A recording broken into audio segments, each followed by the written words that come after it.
पवन नहीं, ये आधी हैं। आंध्र प्रदेश की राजनीति में बवंडर लाने वाले अभिनेता से नेता बने पवन कल्याण के लिए पीएम मोदी ने ये बात कही थी। आज आंध्र प्रदेश की नवगठित सरकार में पवन कल्याण ने चंद्रबाबू नायडू के साथ शपथ ली। साउथ से लेकर पूरे भारत में पावर स्टार के नाम से मशहूर पवन कल्याण का परिवार साउथ फिल्म में काफी मशहूर है। तो आइए जानते हैं इस पवन कल्याण के अभिनेता से नेता बनने की सफर की और इनके परिवार के बारे में। नमस्कार, आप देख रहे हैं punjabkesari.com। मैं सत्येंद्र शर्मा।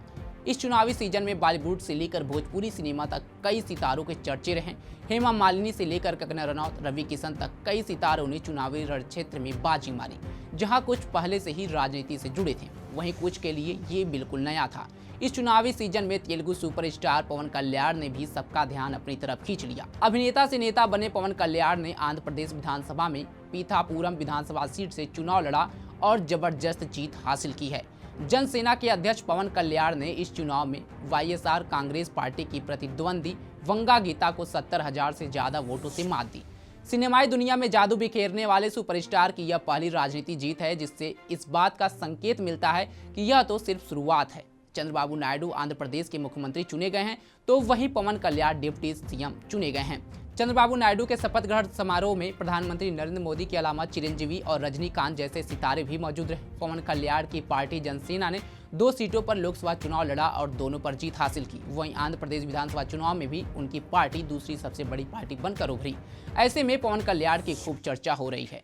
पवन कल्याण साउथ फिल्म इंडस्ट्री के जाने माने स्टार हैं और इस बात से ज्यादातर लोग वाकिफ हैं। लेकिन पवन कल्याण का असली या ये कहें कि पूरा नाम शायद ही आप जानते होंगे। पवन कल्याण का असली नाम कोनिडेला कल्याण बाबू है और उन्हें तेलुगु सिनेमा का पावर स्टार कहा जाता है। वह साउथ सिनेमा के सुपरस्टार चिरंजीवी के छोटे भाई और रामचरण के चाचा हैं।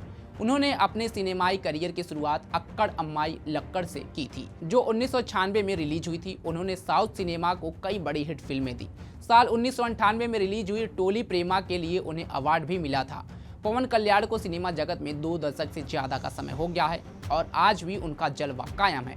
पवन कल्याण ने बड़े भाई चिरंजीवी के साथ मिलकर अपनी राजनीति यात्रा शुरू की थी। चिरंजीवी ने 2008 में प्रजा राज्यम पार्टी की स्थापना की, लेकिन इस पार्टी का कांग्रेस में विलय हो गया और फिर पवन राजनीति जगत में ज्यादा एक्टिव नहीं रहे।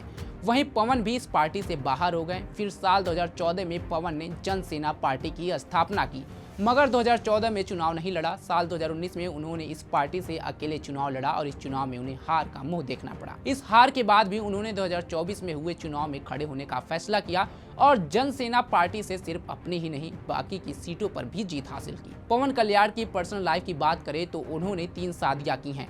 पहली पत्नी का नाम नंदिनी है, जिनसे सुपरस्टार ने 1997 में शादी की और 2008 में दोनों अलग हो गए। नंदिनी से अलग होने के बाद पवन कल्याण ने 2009 में रेणु देसाई से शादी की, मगर ये शादी 3 साल भी नहीं चल पाई और 2012 में दोनों का तलाक हो गया। तलाक के बाद पवन ने 2013 में अन्ना लेजनेवा से शादी कर ली। वहीं उनके बच्चों की बात करें तो पहली पत्नी से उनके कोई बच्चे नहीं है, जबकि दूसरी पत्नी रेणु से बेटा अकीरा और बेटी आध्या है। तीसरी पत्नी से उनका एक बेटा और पत्नी अन्ना की पहली शादी से एक बेटी है, जिसे वह अपनी बेटी की तरह रखते हैं। पवन कल्याण की तीसरी पत्नी अन्ना लेजनेवा एक रूसी मॉडल और एक्ट्रेस हैं। दोनों की पहली मुलाकात 2011 में 3 माह की शूटिंग के दौरान हुई थी और पहली ही मुलाकात में दोनों में अच्छी दोस्ती हो गई।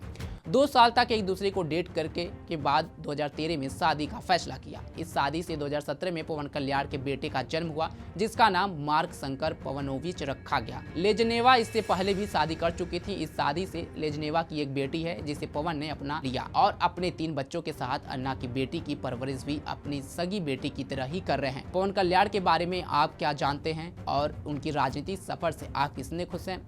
अभिनेता से नेता बनने के दौर में आपने उनके अंदर क्या बदलाव देखा? ये सारी बात हमसे आप साझा जरूर कर सकते हैं। कमेंट बॉक्स में अपनी बात को जरूर रखें। तमाम खबरों के लिए जुड़े रहें हमारे साथ और देखते रहें punjabkesari.com। धन्यवाद।